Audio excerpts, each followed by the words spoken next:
우리가 마가복음 그것만으로도 일주일 내내 강의해도 부족하죠. 지난 학기에 3시간짜리 소그룹이죠. 마가복음만 한 학기 14주를 했나요? 그 절반밖에 못 나갔어요. 이번 학기 소그룹에 또 마가복음 들어가는데요. 이 시간에 토요 강의 특징은 팩트가 그대로 성경에 무슨 내용이 기록되어 있고 그것으로 어떻게 연결되어 있고 그래서 무슨 말씀을 하고자 하는지 그것이 뭘 가리키고 있는지를 좀 들여다보는 선에서 좀 가볍게 좀 무겁게 이렇게 나누는 것을 좀 만들었습니다. 자, 마가복음을 이렇게 정리했어요. 우리 칠판에는 10장까지만 있는데 실제로 16장까지 우리가 살펴봤어요. 마가복음을 정확하게 기억해야 돼요. 제가 좀 이따가 공간복음이란 마태, 마가, 누가, 아까 공간이라고 그랬어요. 마가를 중심으로 마태와 누가가 같은 사건을 인용하고 있고 또 차이도 있고 또 공통점도 있는데요. 그걸 통해서 뭘 말하고자 하는지 그 의도를 파악하는 게 핵심이라고 볼 수 있어요. 근데 궁금하잖아요. 똑같은 예수님 세례 받으시는 장면인데 마태가 다르고 마가 다르고 누가 다르고 요한이 다르거든요. 사실보도의 초점이라면 그렇죠. 사실보도의 초점을 정확하게 기록해야 되는데 그게 아니란 말이에요. 그들이 예수가 그리스도 되심, 즉 예수 그리스도를 통해서 땅 가운데 임한 하나님 나라를 경험하고, 즉 예수 그리스도의 부활 사건을 경험하고 그 부활의 빛 가운데 예수가 하나님의 아들이시오 그리스도시라는 것, 예수 그리스도를 통해서 하나님 나라가 임하였다는 것을 성경은 처음부터 끝까지 그 한 가지 사실, 그 한 가지 빛 가운데서 전하고 있다는 게 우리가 말씀을 읽으면 읽을수록 더 아주 확실하게 드러나고 있죠. 그러니까 말씀 읽다 보면 내가 어떻게 뭘 좀 더 말씀을 통해서 내가 어떻게 좀 더 변화받고, 이거는 두 번째 문제인 것 같아요.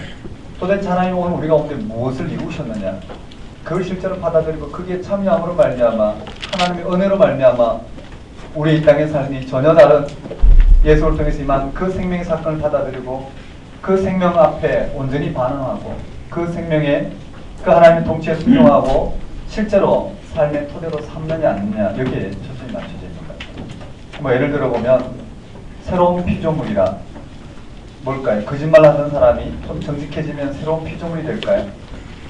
좀 욕하는 사람 욕 안 하고 자기 중심적으로 살던 사람이 이타적으로 살면 그게 새로운 피조물일까? 그렇다면 예수 안 믿어도 그 정도는 어떻게 해요? 얼마든지 가능하겠죠. 그런데 여기서 새로운 피조물이란 이전 것은 지나가고 보라 새 것이 왔습니다. 이전 것이 뭘까요? 오늘 예수님 말씀에 따르면 누구든지 자기 목숨을 구원하고자 하는 것, 즉 이 땅에 예수님 오시기 전에 구원이라 생각하고 그게 분투하던 이런 모든 삶일 거란 말이죠. 근데 이전 것은 지나가고 보라 새 것이 왔도다. 그리고 새 생명을 이야기하고 있죠. 그 말은 예수 그리스도를 통해서 우리가 오는데 전혀 다른 생명의 근원이 밝혀졌다는 거예요. 그리고 그것이 우리 힘으로 얻을 수 있는 게 아니라 예수 그리스도의 부활하심을 통해서 이 땅 가운데 이루어졌다는 거예요. 이게 그냥 말로만 이렇게 이야기해서는 말로만 우리가 늘 듣는 이야기죠. 뻔한 이야기. 그런 것으로는 실질적인 하나님 나라를 경험하기는 좀 힘들지 않느냐라는 이런 부분들의 실질적인 말씀 사건 안으로 들어간다는 게 무엇인지 성경 읽다 보면 그런 사건들이 조금씩 드러나고, 그야말로 맹인이 눈을 뜨는 것처럼 참된 신앙이 눈을 뜨므로 이 시대에 여기 하나님 나라 있다 저기 하나님 나라 있다라고 제자들의 표현을 들려면 왜 귀신 들린 아이가, 우리는 왜 귀신을 쫓을 수 없느냐, 여기에 매여 있는 그들로 하여금 예수님의 가르침, 기도 외에는 이런 이유가 나갈 수 없고 할 수 있거든 무슨 말이냐, 믿음으로 넘치 못할 일이 없다. 겨자씨만한 믿음만 있어도 산을 명하여 바다에 던지라면, 즉 하나님의 창조의 능력이 드러날 것이다. 그것이 예수님을 통해서 우리 가운데 임하였다라는 것을 우리는 알게 되겠죠. 이런 부분들 실제로 이 말씀 사건 안으로 들어가는 게 핵심일 텐데요. 그게 성경 읽는 핵심이겠죠.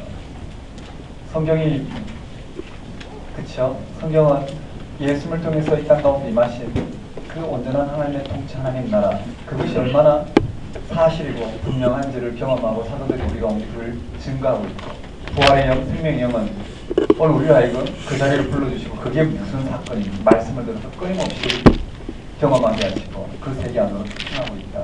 그게 구원이고 그게 신앙이지 않느냐. 네, 마가복음 이렇게 살펴봤고요. 어떤 구조인지 살펴봤고, 그 다음 마태와 누가를 볼 텐데, 먼저 누가복음부터 간단하게 한번 보고 들어갑시다. 다음 시간에 누가와 요한복음 위주로 할 건데요. 누가복음 간단하게 한번 보면, 제가 마칠 때 나눠드린 자료 갖고 계시죠? 거기 보면 마가복음과 누가복음을 비교하는 게 앞면, 뒷면은 마가복음과 마태복음을 비교하는, 글씨가 잘지만 하나의 지도처럼 여러분이 확인할 수 있는 부분으로 삼으셨습니다.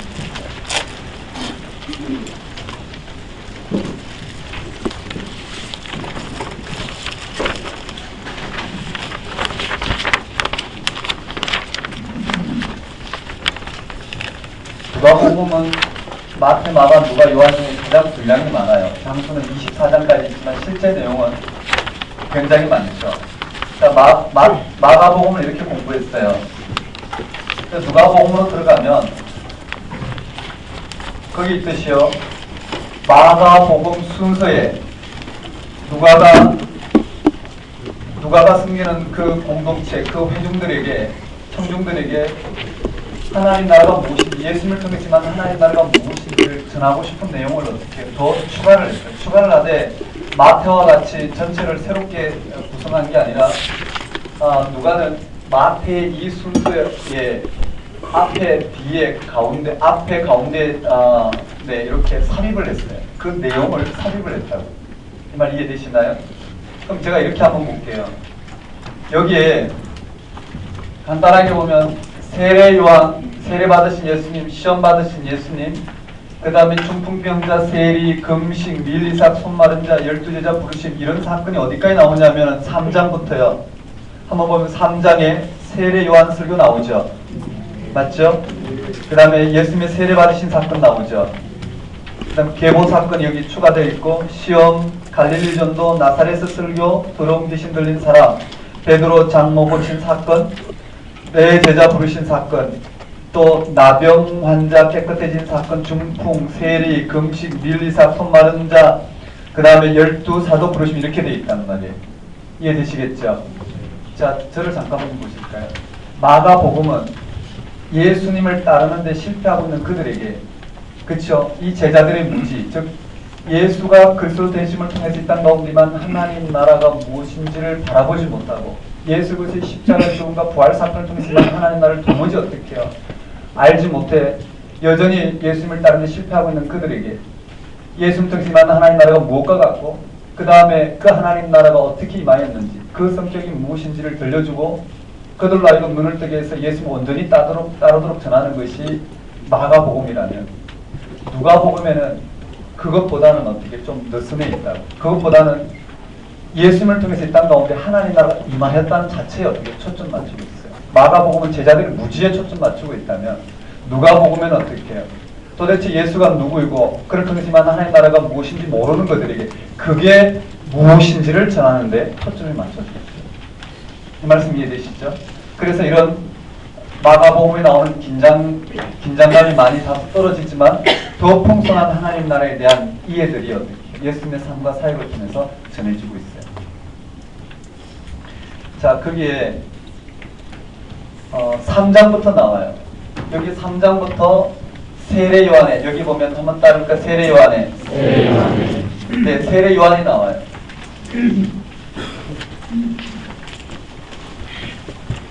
세례 요한의 사역도 마찬가지예요. 한번 따라볼까요? 때가 찼고 하나님 나라가 가까웠으니 회개하라. 복음을 믿으라. 여기에서는요, 때가 찼고 하나님 나라가 가까웠으니 회개하라. 복음을 믿으라. 즉 세례 요한의 선포, 마가복음에 보면 제가 이 공간복음 비교 대조할 때 우리가 좀 본문을 보면서 전하겠는데요. 그게 세례요한이 마가복음에 보면 이렇게 돼 있어요. 세례요한이 마가복음에 세례의 설교가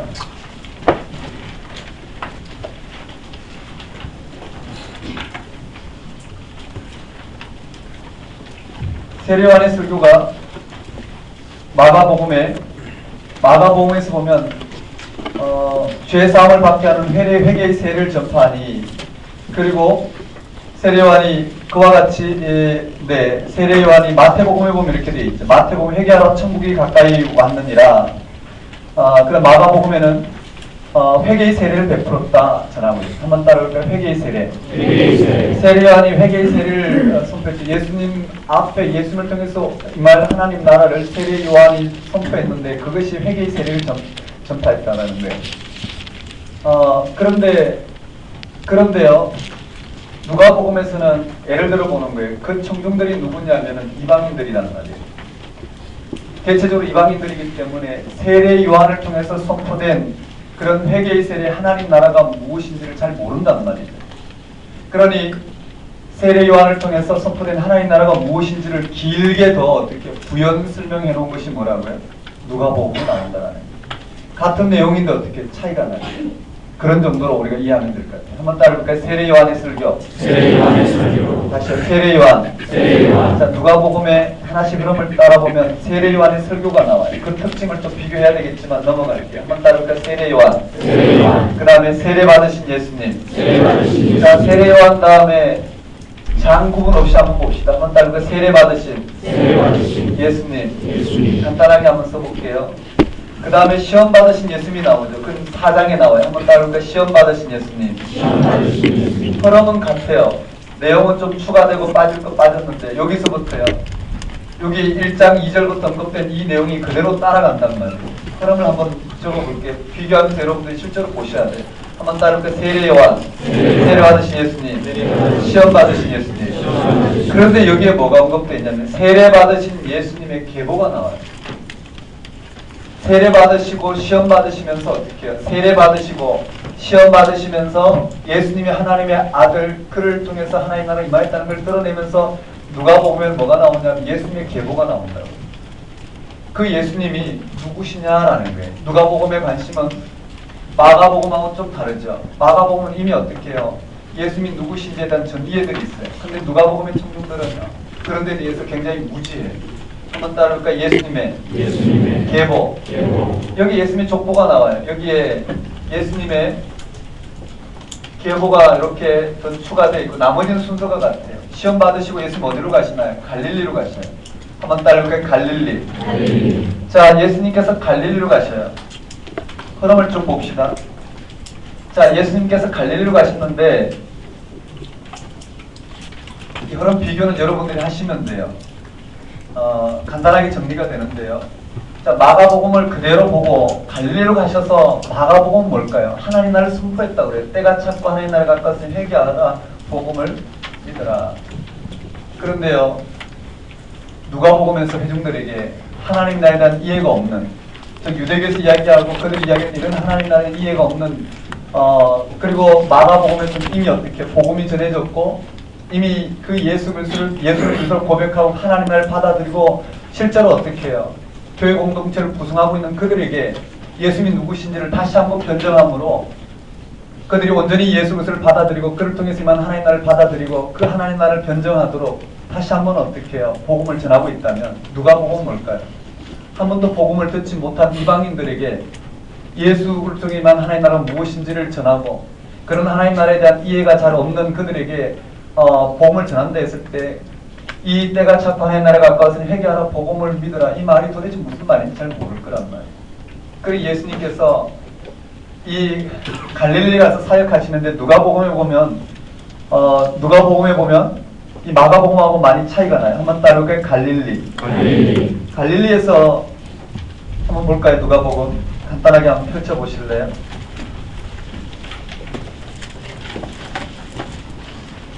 제가 복잡하게 설명하는 것보다 간단하게 하는 게 훨씬 여러분이 파악하기 쉬우실 거예요. 여기 4장에 보면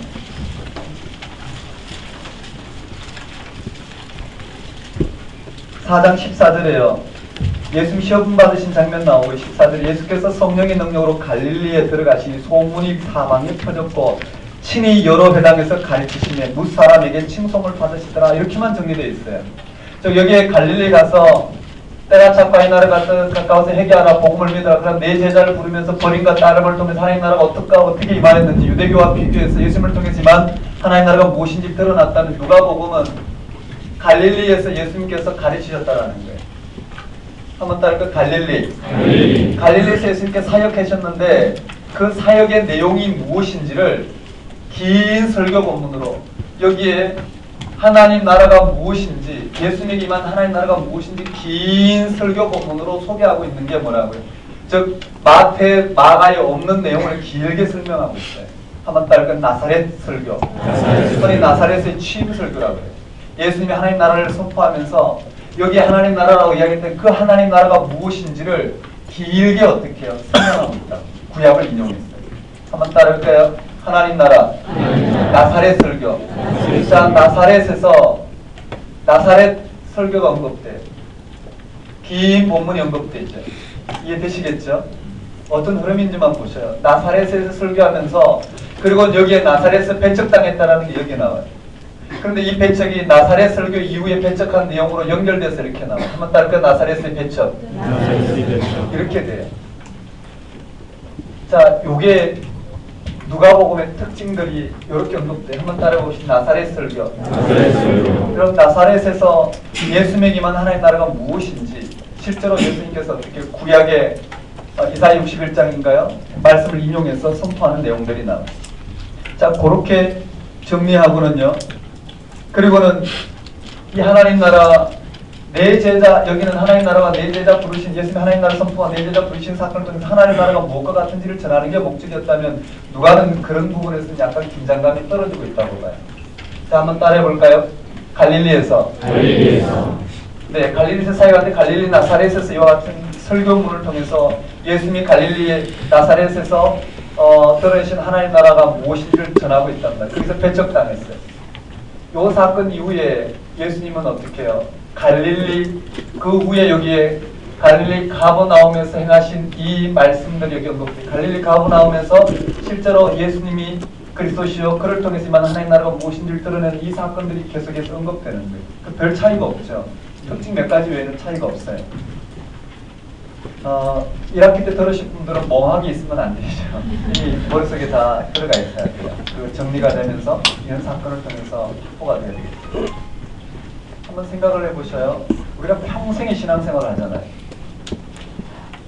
예수 믿기 이전에 우리가 생각했던 이 땅에서의 삶의 가치가 예수 믿고도 여전히 그것이 예수님의 이름으로 더더욱이 어떻게 강화되고 확보된다면 우리는 좀 문제가 있죠. 말씀은 그런 삶을 위해서의 어떤 도구로 되고 말씀이 우리의 신앙이 무엇인지를 새롭게 열어내고 우리가 만난 하나님이 무엇인지 하나님 통치가 무엇인지를 받아들이면서 점점 이 세상의 질서로부터 새롭게 임한 하나님 나라의 질서로 오늘 우리가 어떻게 회개하고 회심하는 일들이 실제로 그런 삶이 오늘 우리 가운데 분명하게 드러나야 되는데 오늘 우리 교회 공동체나 우리 말씀은 뭐라고요? 우리가 원하는 그런 신앙생활을 하는 데의 어떤 도구로 전락하는 경우가 많죠.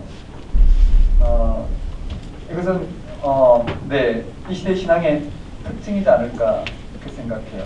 말씀을 읽는다라는 것은 그게 무슨 말을 하고 있는지 그 의도를 분명하게 좀 들여다봐야 되겠죠. 예수 그리스도의 십자가 부활하는데 도대체 그런 사건 이런 말씀과 무슨 관계가 있는지 좀 우리가 긴밀하게 들여다볼 필요가 있겠죠.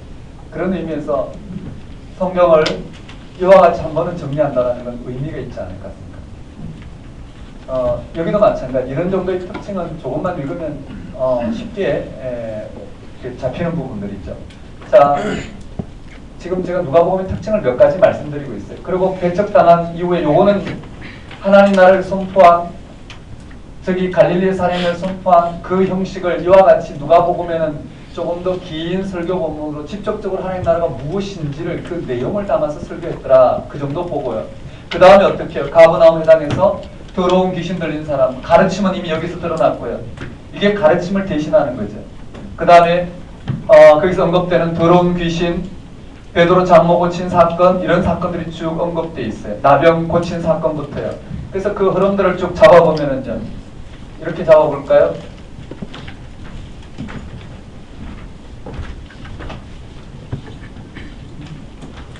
나사렛의 설교 다음에 한번 따라해볼까요? 여기에 더러운 귀신 들린 자. 더러운 귀신 들린 자. 자, 나사렛 설교에서 배척당한 장, 나사렛 설교하고 배척당하고 그 다음에 더러운 귀신 들린 자 쫓아낸 축기 사역이에요. 한번 따라해볼까요? 축기.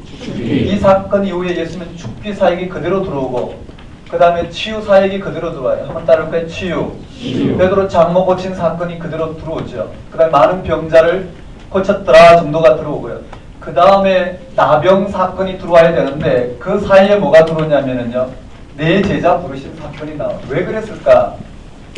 왜 이렇게 차이가 날까 좀 생각을 해볼 필요가 있죠. 한번 따라볼게요. 네 제자. 그리고 여기에 갈릴리에서 네 제자를 부르신 사건이 나오고요. 5장이에요.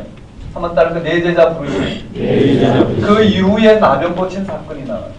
즉 여기에서 마가복음에서는요, 이 나병 고친 사건과 중풍병자 고친 사건과는 달라요. 나병 고친 사건까지는 보면 본문에서 뭘요? 가버나움 회당에서 나병 고친 가버나움 회당 갈릴리에서 가르침과 축기와 그 다음에 베드로의 장모를 고침으로 말미암아 예수님의 권위가 드러나고 예수님의 그리스도심이 드러나고 그에게 임한 하나님 나라가 이런 것을 통해서 실제로 어떻게 해요? 확정이 되는 거예요. 그리고 그런 하나님 나라의 특징이 나병을 고침으로 말미암아 하나님 나라가 이제는 성전 제사제도와 율법 제도를 통해서 임하는 게 아니라 예수님의 이 하나님 나라의 손토를 담보로 임하였다는 걸 나병 고친 사건을 드러나고 그 예수님이 실제로 이와 같이 5가지의 이런 사건을 통해서 실제로 유대교의 논쟁으로 드러났다면 누가복음은 어떻게 해요? 그럴 필요가 없는 거예요. 이런 말에 시험 드실 분 없죠. 의도가 그렇다라는 거예요. 예수님을 만난 그들이 어떻게 해요? 예수님이 누구신지를 그들이 보고 그들이 경험하고 그들이 확인한 바대로 어떻게 해요? 그 청중들에게 전하는 게 목적이란 말이에요. 어떤 신문기사처럼 그야말로 어떻게 정보 전달 차원이 아닌 캐리그마를 선포하는 게 핵심이란 말이에요. 여기에 캐리그마란 예수가 그리스도시고 그를 통해서 그의 삶과 사역을 통해서 실제로 하나님 나라 그리스도 되심이 드러났다라는 거죠. 여기 한번 따라볼까요? 네 제자 부르심. 네 제자 부르심. 그러니까 이렇게 돼요. 갈릴리에서 사역이 가르침과 한번 따르고 가르침, 축기, 치유. 이걸 통해서 분명히 어떻게 하나님 나라의 특징이 드러났어요. 그 다음 네 제자를 부르시고 한번 따르고 네 제자를 부르시고 나병 사건을 어디로 가져갔느냐면은 나병 사건을 바로 이 중풍병자와 같은 사건으로 연결했어요. 한번 따르고 나병. 그래서 5장에 나병 사건이 나오는. 한번 따르고 나병. 여러분 한번 따라해 봅시다. 네 제자 부르심. 네 제자 부르신 사건도 아주 특별한 사건이 나오죠. 베드로의 소명 기사가 여기도 특별히 언급되어 있어요. 자, 한번 따라하겠습니다. 나병. 여기 나병 고친 사건이 나오고 그 다음에 중풍병자 나와요. 한번 따라해볼까요? 중풍병자. 한번 따라해볼까요? 중세금밀손. 거기에 중세금밀손 그대로 나오죠. 한번 따라해볼까요? 중세금밀. 네, 중세 금시까지 나오고 그 다음에 밀 이상 잘라먹은 사건 나오고 손 마른 자 고친 사건까지 나오고 그 다음에 한번 따라해볼까? 12제자 부르심. 12제자 부르심이 나와요. 한번 따라해봅시다. 12제자 부르심. 이걸 다 기억하라고 말씀드리니까 비교해서 눈으로 익히라는 거예요. 한번 따라해볼까? 12제자 부르심. 왜냐하면 마가복음이 익숙해 있기 때문에. 다시 한번 볼게요. 자, 한번 들어보셔요. 세례 요한의 사역이 나와요. 세례 요한 사역도 세례 요한이 회개의 세례를 베풀고 하나님 나라를 선포했는데 그게 뭔지를 아주 길게 여기에서 설명하고 있어요. 길게 설명하고 있고요. 여기서 길게 설명하고 있고 여기 핵심이 뭐냐면은 네, 세례 요한이 전한 이 물세례와 세례 요한이 전한 하나님 나라가 예수님을 통해서 임한, 즉 예수님을 통해서 임한 이 성령 세례와 무슨 공통점이 있고 근본적으로 어떤 차이가 나는지 여기서 밝히고 있다라는 거예요. 뭐 이런 부분은 이제 나중에 성경 읽기 좀 더 들어가면 되고 한번 따라볼까요? 세례 요한 사역, 세례 요한의 긴 설교도 포함됐어요. 그 다음에 세례 받으시고 시험 받으신 가운데 예수님의 계보, 즉 세례 받으심으로 말미암아 예수님이 하나님 나라를 상속했는데 그가 누구냐를 밝히고 시험 받으신 예수님을 통해서 예수님이 바로 하나님 아들이시는 게 확정이 됐어요. 그 다음에 갈릴리 사역을 통해서 나사렛의 취임 설교 배척이 나오고, 그 다음에 뭐라고요? 죽기와 치유가 나오고, 네 제자를 부르신 사건, 그 다음에 나병부터 시작해서 12제자 부르신 사건까지 그대로 언급이 되는 거예요. 그러니까 이렇게 돼 있죠. 한번 따라해 봅시다. 세례요한. 여기 사건요. 세례요한의 선포 사역과 12제자 부르신 사건. 이 12제자 부르신 사건이죠. 한번 따라해 봅시다. 12제자 부르신. 이 12제자 부르신 사건까지가 어디예요? 여기에 3장, 4장, 6장, 3장, 4장, 5장, 6장에 언급되어 있다라는, 그대로 언급되어 있어요. 한번 따라해 봅시다. 12제자 부르신. 그리고 여기 12제자를 부르셨는데, 누가 12제자와 같은 하나님 나라 기초 공동체가 될 수 있냐, 세 가지 사건을 보존하고 있지만 누가는 그럴 필요가 없어요. 그렇죠? 그런 의도가 없이 하나님 나라가 무엇과 같은 일 전하는 데 의도이기 때문에요. 그 다음 내용이 어디로 갔느냐면 12제자 부르시고, 한번 따라해 볼까요? 12제자 부르시고 예수님 친척 바알세불 참된 친척은 누가 12제자가 될 수 있느냐, 이 전하는 데 들어가 있지 않아요. 다른 데로 가 다른 목적으로 그 근거를 사용하고 있다고. 그리고 여기에 뭐가 언급되어 있냐면 씨 뿌리는 비유가 나와요. 한번 따를까? 씨 뿌리는 비유. 그래서 여기에 여기까지 언급되고 12제자를 부르시고 오종의 무엇을 전하고 난 다음에 뭐가 언급되냐면요, 8장에 보면 씨 뿌리는 비유가 나와요. 한번 따라볼까요? 씨 뿌리는 자 비유. 8장에 가면 씨 뿌리는 비유가 나와요. 한번 따라볼까요? 씨 뿌리는 비유. 여기에 씨 뿌리는 비유가 나온다고. 그 다음에 쭉 내용이 연결돼요. 자, 그럼 여기에서 누가복음의 의도를 좀 한번 봅시다. 자, 누가복음은요, 세례요한부터 시작되는 마가복음 앞에 한번 따를게 삽입. 누가복음에서 다시 또 예수가 누구신지를 부연 설명하는 내용이 1, 2장에 더 언급됐단 말이에요. 한번 따를게 삽입 1. 1장, 2장이 바로 마가복음에 없는 내용을 요 앞에다 딱 찍어놨단 말이에요. 이게 누가복음에만 나오는 내용이에요. 한번 따를까요? 삽입 특수 1. 여기가 바로 누가복음에서 어떤 내용을 삽입함으로 말미암아 누가복음의 그 회중들에게 특별히 어떻게 드러내고자 했던 그런 하나님 나라와 예수가 그리스도 되신 사건에게도 언급했단 말이에요. 이게 삽입 특수 1이라는 거예요. 그 다음에 여기 12제자를 부르셨어요. 12제자를 부르시고 6장에 보니까 사복사화, 그 다음에 원수를 사랑하라, 비판하지 말라, 소경이 소경을 인도하면, 형제 눈속에 티, 열매와 그 나무, 뭘까요? 이 예수님을 12제자를 부르시고 그들에게 임한 하나님 나라가 무엇인지, 그들이 어떻게 살아야 될지를 실제로 뭐에 대해서 언급하면 제자도에서 언급하고 있어요. 제자도. 그들이 실제로 하나님 나라를 어떻게 받아들이고 살아야 될지 한번 따라해 볼까요? 제자도. 마태복음에서 언급된 건 뭘까요? 산상수훈이에요. 예수님을 통해서 이 땅 가운데 임한 하나님 나라가 무엇과 같은지를 예수님의 그런 산상설교를 통해서 아주 구체적으로 언급됐다면 여기는 평지설교라고 그러죠. 사복사화 평지설교라고 그래요. 말만 그렇게 돼 있죠. 산에서 전했느냐 평지에서 전했느냐 차이인데, 여기에 한번 따라해 볼까요? 삽입특수 2.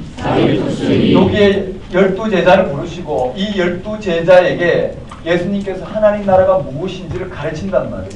그게 무엇인지가 쭉 언급돼서 어디까지요? 이게 8장 1절까지, 8장 첫 번째 단락까지가 이렇게 삽입특수가 되어 있단 말이에요. 무슨 의도인지 이해되시죠? 한번 따를 때 삽입특수 2. 여기가 삽입특수 두 번째 장면이에요. 어디에 왜 여기 들어갔느냐면 딱 잘라갖고 어떻게 여기에 딱 읽어 내려가다가 12제자 부르심 앞에 딱 잘라서 어떻게 해요? 12제자를 통해서 하나님께 이루고자 하는 하나님 나라의 속성이 무엇인지를 씨 뿌리는 비유를 통해서 하나님 나라가 무엇인지를 드러내기에 앞서서 그런 하나님 나라는 바로 이와 같더라라고 딱 잘라놨단 말이에요. 예를 들어서 비판하지 말라. 그쵸? 소경이 소경을 인도하냐. 이와 같은 장면이 여기 들어갔어요. 한번 따를까요? 삽입특수 2. 그리고는 다시 뭐가 언급되냐면 그대로 언급돼요. 여기에 씨 뿌리는 자 비유, 덩불 비유. 그 다음에 스스로 잘하는 시는 인용하지 않고 겨자씨 이렇게 언급되는 것처럼 그게 한번 볼게요. 한번 따라볼까요? 씨 뿌리는 비유. 여기에 씨 뿌리는 비유가 들어가고요.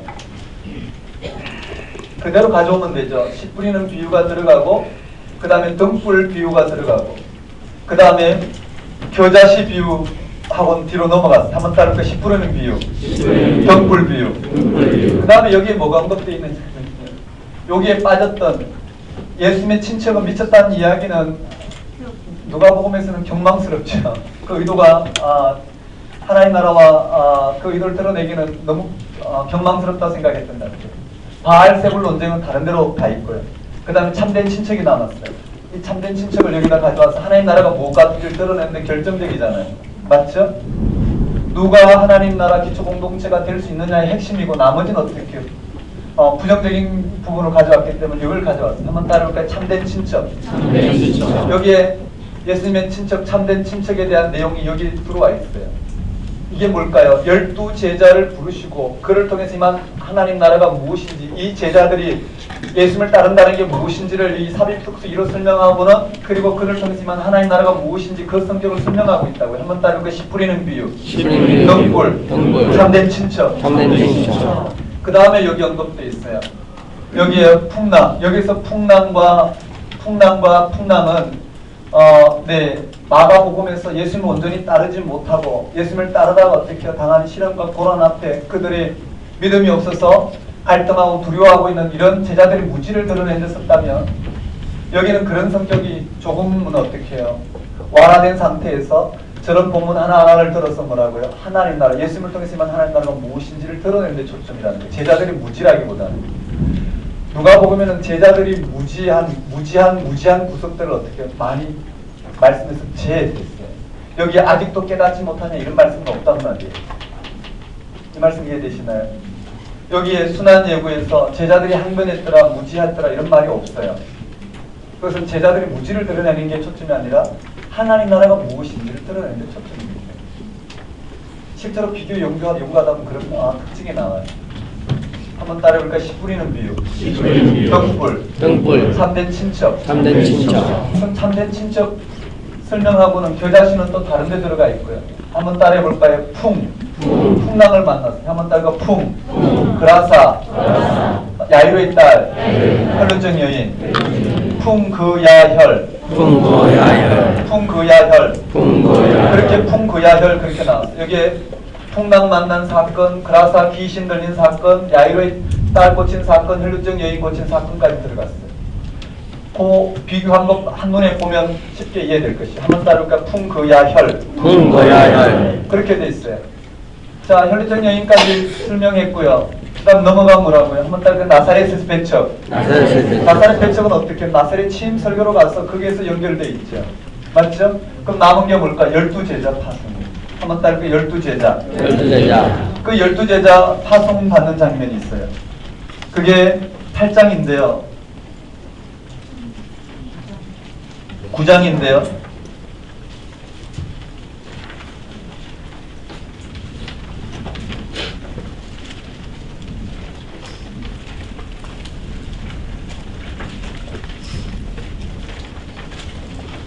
마가복음에는요, 헤롯의 이야기가, 헤롯이 세례 요한을 못 뵌 이야기가 길게 언급되어 있어요.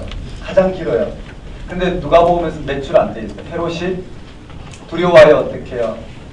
헤롯이 못 뵌 세례 요한이 헤롯이 이르되 요한은 내가 못 배웠거늘 이제 이런 일이 들리니 이 사람이 누군가며 그를 보고자 하더라 정도로만 끝내요. 그 목적이 좀 의도가 좀 어떻게 해요? 다르기 때문에 그래요. 어쨌든요, 한번 따라볼까요? 혈루증 여인, 나사렛 배척. 자, 나사렛 배척은 빠지고 12제자 파송과 세례 요한 순교 기사가 나와요. 한번 따라볼까요? 12제자 파송. 12제자 파송. 근데 12제자 파송하고 그 다음에 헤롯이 세례 요한을 못 배웠다는 내용이 나오고는 끝이에요. 여기는 뭐라고요? 12제자 파송하고 돌아와서 보고하는 장면에 회상을 통해서 세례 요한 순교가 들어와서 12제자 파송과 돌아와서 보고하는 것과 긴밀한 연결이 되어 있어요. 그런데 누가복음은 어떻게 그런 것이 좀 약화되어 있죠. 단지 이 형식을 가져오되 제자들을 파송했더라. 그리고 예수님의 이름이 제자들에 의해서 점점 드러나니까 세례 요한과 연결해서 이는 세례 요한과 무슨 관계인지 좀 알아보고자 했더라 정도만 전하고 있어요.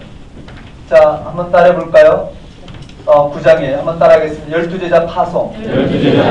자, 12제자 파송하고 그 다음에 세례 요한의 사건이 나와요. 한번 따라해볼까요? 세례 요한 순교. 세례 요한 순교 이야기까지가 언급되어 있어요. 그건 여기까지 연결되어 있어요. 근데 문제는 보셔요. 여기에 오병이어가 나온단 말이에요. 한번 따라해볼까? 오병이어. 오병이어. 여기에 오병이어가 나오되 뭐가 없느냐면 무리로 걸어온 사건이 없어요. 왜냐하면 제자들의 무지를 다 생략했단 말이에요. 하나님 나라가 뭐가 같은데 전하는 게 목적이었기 때문에 하나님 나라를 바라보고 예수가 그리스도를 믿고 따르는 그들이 어떻게 해요? 실패하고 다시 한번 문 열림을 통해서 하나님 나라가 뭐가든지 바라보고 그 예수를 온전히 따르고자 전하는 마가복음과 누가복음은 좀 차이가 난다. 누가복음은 뭐라고요? 하나님 나라가 뭐가 같은지 그 예수가 그리스도시라는 걸 변정하는 데 초점이 있기 때문에 그래서 무리로 걸어온 사건이 빠졌단 말이에요. 이해되시나요?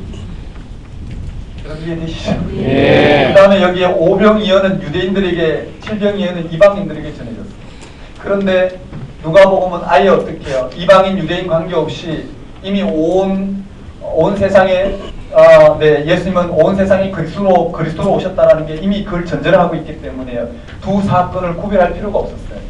그래서 뭐라고요? 오병이어를 전하고 무리로 걸어오신 사건도 빠뜨리고 정결교례도 빼고 수로보내기 여인도 빠졌고 기먹고 오늘한 자도 빠졌고 칠병이어도 빠졌고 떡 이야기도 빠졌단 말이에요. 이 말씀 이해되시죠? 이것은 청중들이 유대인일 때만이 어떻게 해요? 필요한 동문들이었기 때문에 대신 누가복음은 이방인들이 알아들을 만한 그러한 예수님의 삶과 사역을 통해서 더 길게 더 풍성하게 전하고 있다는 거예요. 그럼 여기서 이제 성경 읽기가 성경이 뭘까 같은 여러분들 이제는 실제로 여러분의 고정관념을 깨뜨리고 파악하셔야 돼요. 성경이 기록된 의도대로 바라보는 게 뭐라? 우리가 원하는 방향이 아니에요. 우리는 뭐랄까요? 하나님의 천사를 통해서 정확하게 다 기록해줬으면 좋겠다고 생각하는데요. 하나님 나라는 그렇게 드러나지 않았어요. 하나님 나라는 손에 잡히듯이 드러나지 않았어요. 그렇지만 손에 잡히는 것보다 더 분명하게 어떻게 역사의 과정을 통해서 이 역사를 통해서 분명히 드러내셨죠. 즉 마태, 마가, 누가, 요한 그들은 예수가 그리스도 되심을 실제로 어떻게 부활을 경험하고 그 부활 사건을 통해만 하나님 나라를 경험하고 그 하나님 나라를 오늘 우리 가운데 전하기 위해서 예수 그리스도의 삶과 사역을 우리에게 들려주고 있다. 예를 들어서 제가 경험한 역대 대통령 중에 그쵸? 김대중 대통령을 설명을 한다고 보고 그가 누군지를 설명한다고 봅시다. 그럼 여러분이 경험한 김대중 대통령을 설명한다고 봅시다. 그럼 뭘까요? 김대중 대통령이 누구이신지 그런 내가 경험한 사건을 들어서 뭐라고요? 그가 이 시대에 일으키신 그런 사건들을 또는 그런 실제로 하신 일들을 쭉 기록하면서 그 의도를 내가 경험한 그분이 누구신지를 그의 삶과 사역을 통해 드러낸단 말이에요. 똑같은 사건이지만 여러분이 경험한 그러한 그분이 누구신지를 드러내기 위해서 어떻게 해요? 그분의 삶과 사역을 실제로 가져올 거라고요. 두 개를 비교하면 똑같은 사건인데 다르단 말이에요. 이해되시나요? 그게 복음서의 핵심이라는 거예요. 실제로 읽으면. 그래서 내용 자체는 뭐라고요? 차이가 있어요. 기록 의도도 그 본문을 사용하는 의도도 달라요. 하지만 그분이 누구신지는 분명하단 말이에요. 그분을 통해서만 하나님의 나라는 변함이 없다라는 거예요. 이 말씀 이해되시죠? 예를 들어 예수님이 동정녀 탄생했다라는 것은 구약에서 메시아 본문이 뭐라고요? 메시아가 오면 그렇죠? 처녀가 잉태하리니 그 본문이 중요했단 말이에요. 그러니 어떻게 해요? 예수님이 동정녀 탄생했다는 걸 증거하는 게 마태복음의 핵심이었어요. 근데 마가와 누가와 요한은 그런 데는 관심이 없어요. 그런 것과 전혀 그게 변정된다 하더라도 마가 공동체와 누가 공동체, 요한 공동체는 그런 것으로 그리스도가 어떻게 더 확연하게 드러나는 건 아니란 말이에요. 그런데 마태복음은 뭐라고요? 그들은 구약의 전통을 두고 있기 때문에 그렇게 변정되지 않으면 안 된단 말이에요. 그래서 우리는 복음서 네 권이 전체가 어떻게 해요? 뭘 말하는지를 그런 개별적인 사건을 통해서 드러내고자 했던 그분이 누구신지를 파악하는데 어느 한 권도 아니고 이 네 권이 다 필요하다는 거예요. 어느 한 권이 부족해서가 아니라 더 풍성한 하나님 나라가 무엇이고 그분이 누구신지를 우리가 어떻게 해요? 네 권을 통해서 온전히 조명되고 나면 각 한 권이 뭘 말하고 있는지 편협되게 가지 않고 온전하게 그 사건을 바라볼 수 있는 영적인 시각이 생긴다라는 거예요. 그래서 복음서 네 권이 우리가 온전히 균형 있게 선포되는 것이 필요하다. 학자들이 그렇게 이야기하죠. 자, 여기 세례요한의 순교 사건까지 갔어요. 12제자 파송, 세례요한의 순교. 그 다음에 한번 따라볼까요? 오병이어. 오병이어. 자, 여기서 핵심은 그랬어요. 여기 한번 따라볼까? 오병이어. 오병이어. 오병이어 사건에 무리로 걸어오신 사건도 빠졌다고 그랬어요. 정결근에 다 빠지고 칠병이어 빠지고 떡 사건 빠지고 다 빠지고 베세다 맹인까지 빠졌어요. 뭘로 연결돼야 되나요? 베드로 신앙고백 연결돼요. 자, 한번 따라볼까요? 오병이어. 오병이어. 자, 9장에 오병이어가 언급되고요. 오병이어 사건 이후에 뭐가 바로 언급되냐면은요. 그게 베드로 신앙 고백을 연결돼요. 한번 따라볼까요? 베드로 신앙 고백. 베드로 신앙 고백. 맞아요. 이게 핵심이에요. 베드로 신앙 고백이에요. 너희는 나를 누구라 하느냐? 베드로가 네, 예수님이 누구신지를 드러냈어요. 그러고 난 다음에 우리 본문 한번 봐요. 본문을 보면 분명하게 드러나겠죠. 거기에 5,000명을 먹이시고 9장 18절에 예수께서 따로 기도하실 때 제자들이 주와 함께 있더니 물어 이르시되 무리가 나를 누구라 하느냐. 한번 따라볼게. 나를 누구라 하느냐. 나를 누구라 하느냐. 거기도 세례 요한 엘리야 들으는 선지자 중에 한 사람이 살아났다나이다. 예수께서 이르시되 너희는 나를 누구라 하느냐. 베드로가 고백해. 한번 따라볼게. 하나님의 그리스도시니이다. 경고하사 이 말을 아무에게도 이르지 말라 명하시고 이르시되 인자가 많은 고난을 받고 장로들과 대제사장들과 서기관들에게 버림받아 죽임을 당하고 제3일에 살아나야 하리라 하시고 또 무리에게 이르시되 아무든지 나를 따라오려든 자기를 부인하고 날마다 제 십자가를 지고 나를 따를 것이요. 뭐가 빠졌나요? 베드로의 항변이 빠졌어요. 이해되시나요? 제자들의 무지 베드로의 항변이 빠졌단 말이에요. 그리고는 이 베드로의 항변을 빼고 바로 뭐라고요? 이 제자도를 가르쳐주고 있다. 이게 누가복음의 특징이에요. 누가복음 뭐라고요? 예수님을 따르는 제자들이 그 무지를 통해서 실패하고 있는 이런 장면들을 다 빼고 예수님이기만 하나님 나라가 무엇과 같은지 그것을 변정하는데 예수가 그리스도심을 변정하는데 누가복음 핵심을 두고 있다. 한번 따라볼까? 베드로 신앙 고백. 베드로 신앙 고백. 자, 베드로 신앙 고백 이후에 뭐가 나왔느냐면 순환 예고예요. 한번 따라볼까? 순환 예고. 여기에 예수님의 순환 예고가 들어가 있고 이 순환 예고 앞에 무지는 빠졌고 제자도가 들어갔어요. 한번 따라볼까요? 제자도.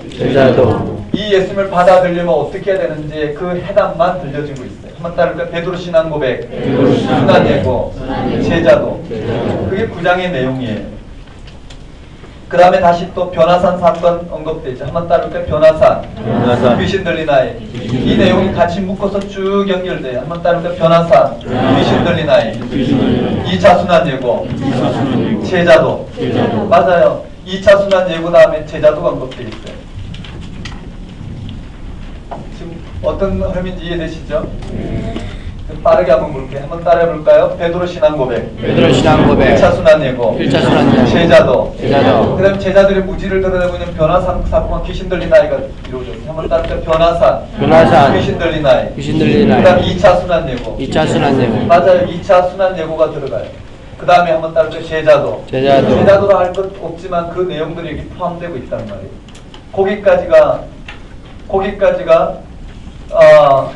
거기까지 언급되고요. 이 제자도가 언급되고 난 다음에 이혼이 언급돼야 되죠. 맞죠?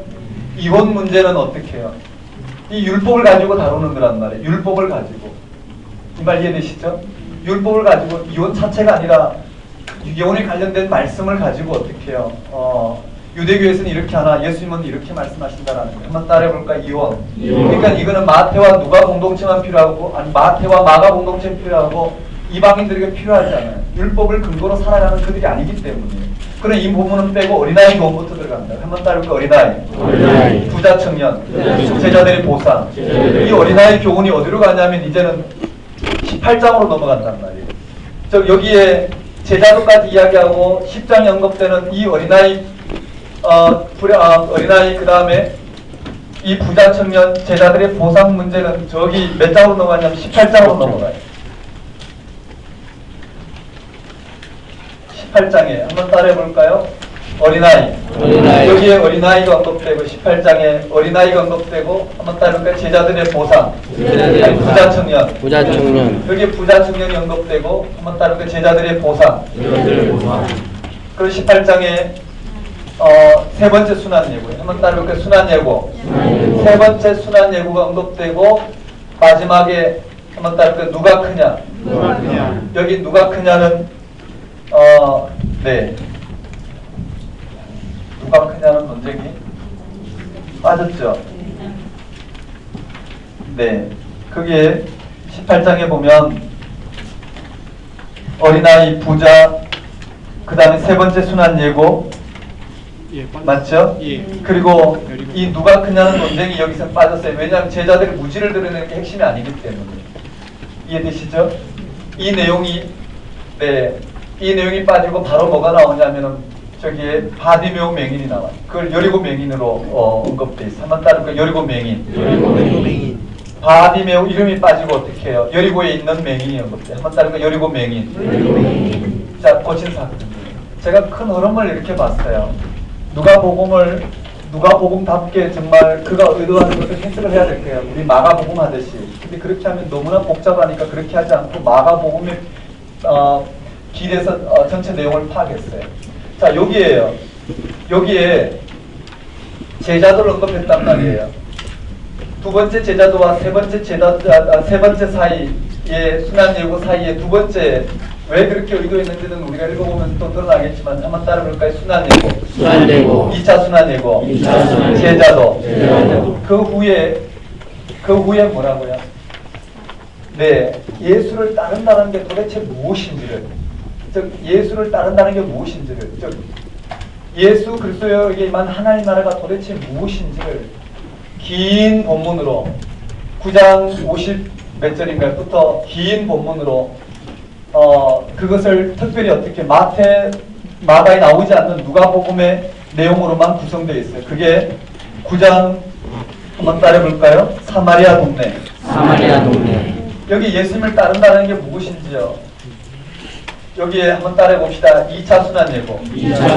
제자도. 누가 크냐? 여기에 누가 크냐는 본문들을 좀 더 구체적으로 해놓고는 9장 밑에서 두 번째 단락부터 시작해서 한번 따라해 볼까요? 사마리아 동네에서 냉대.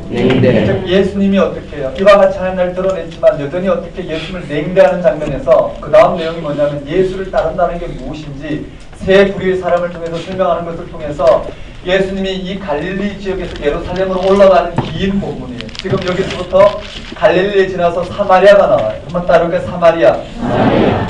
여러분 이해되시죠? 여기에 9장 끝에 두 번째 보면 사마리아에서 냉대예요. 한번 따라볼까요? 사마리아라는 무슨 말일까요? 지금까지는 갈릴리예요. 여기 앞에는 이 갈릴리에서 사역이 이제 어디로 간다고요? 사마리아를 거쳐서 어디로요? 예루살렘으로 올라가는 길이란 말이에요. 이해되시죠?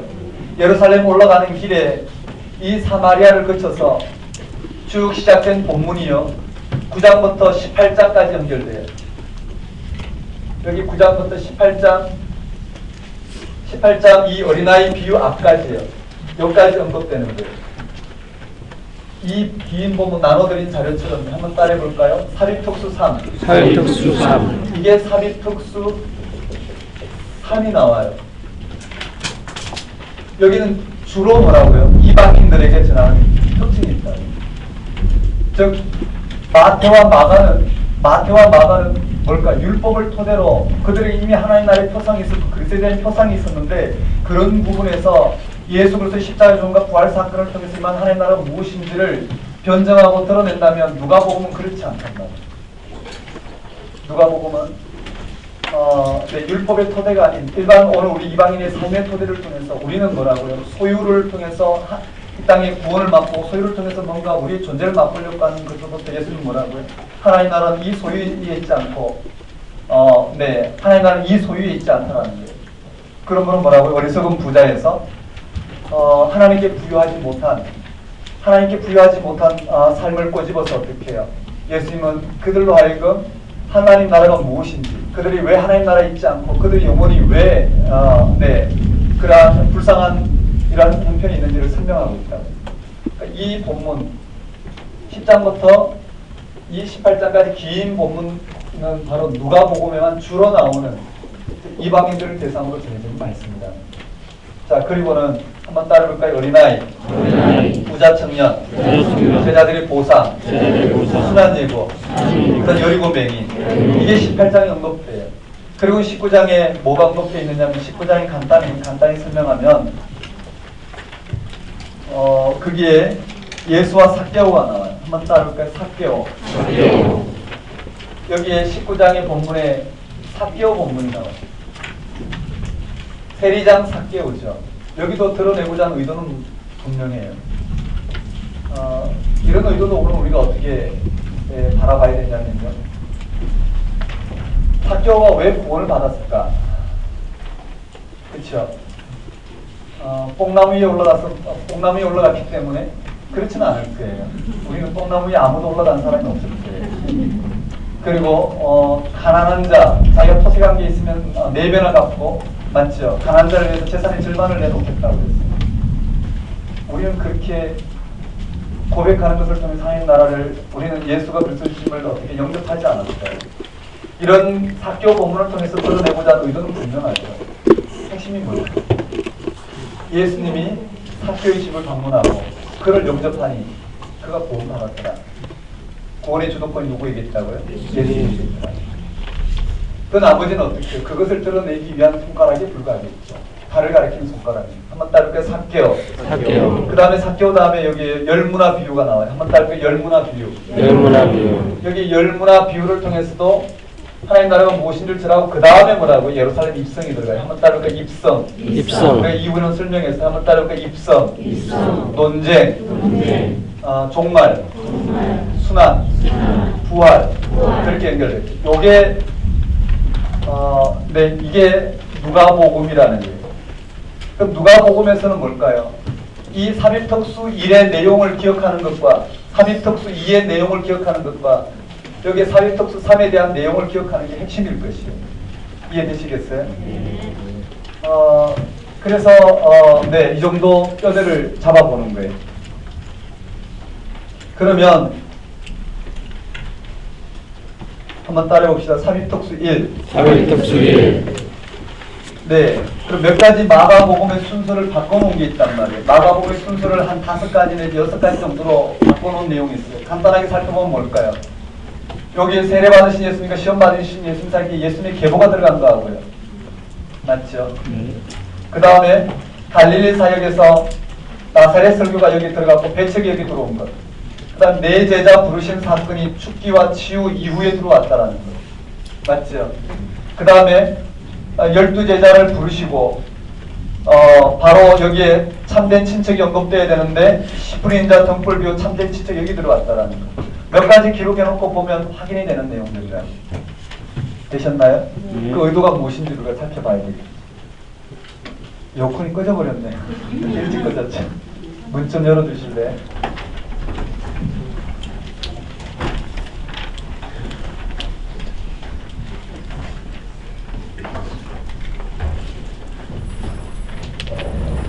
그러면 누가복음에서 실제로 공부해야 될 내용은 아까 마가복음이라고 그래서 한번 따라볼까? 마가복음 특징. 논쟁. 지금 마가복음의 논쟁, 가버나움 논쟁, 예루살렘 논쟁. 이해되시나요? 가버나움 논쟁, 예루살렘 논쟁이 나왔어요.